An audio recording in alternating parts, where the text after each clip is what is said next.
6:14 in the morning. The sea east of the Strait of Hormuz looks almost empty. The carrier group is holding steady formation. Wind pushes hard across the flight deck. Deck crews move with their usual economy. Nothing in the scene suggests that less than 60 seconds later, the entire formation will tighten around a threat, dropping out of the morning haze.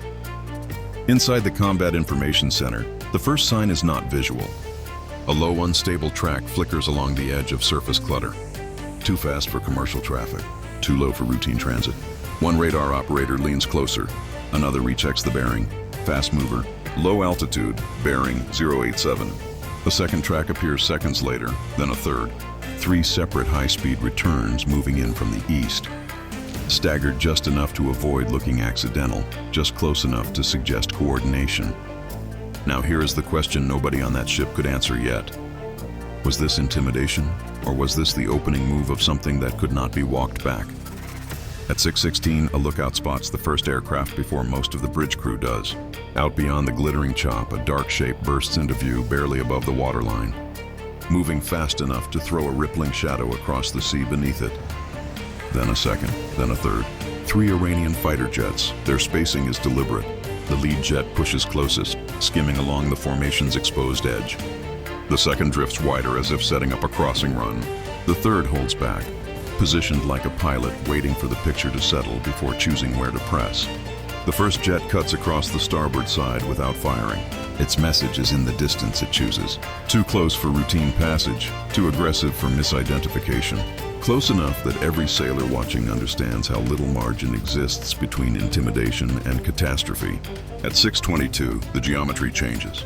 The trailing fighter stops trailing. It drops lower, slides inward, and starts building a three-angle problem around the carrier group.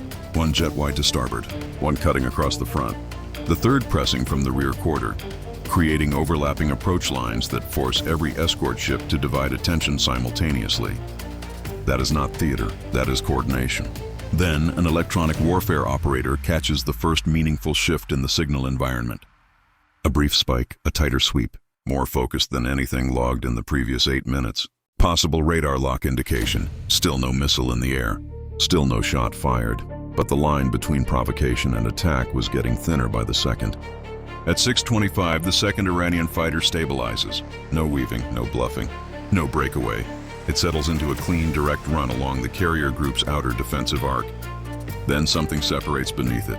Small fast. Possible release. Possible release. No hesitation. A forward escort ship commits immediately. A defensive missile punches skyward. The intercept happens far enough out that most of the carrier never sees it. What they see is the flash, a hard white burst over the waterline. Then fragments, then nothing. Track destroyed, carrier remains clear. But the fight does not end. The Iranian jets break formation, not into retreat. The third fighter pushes forward from a different axis.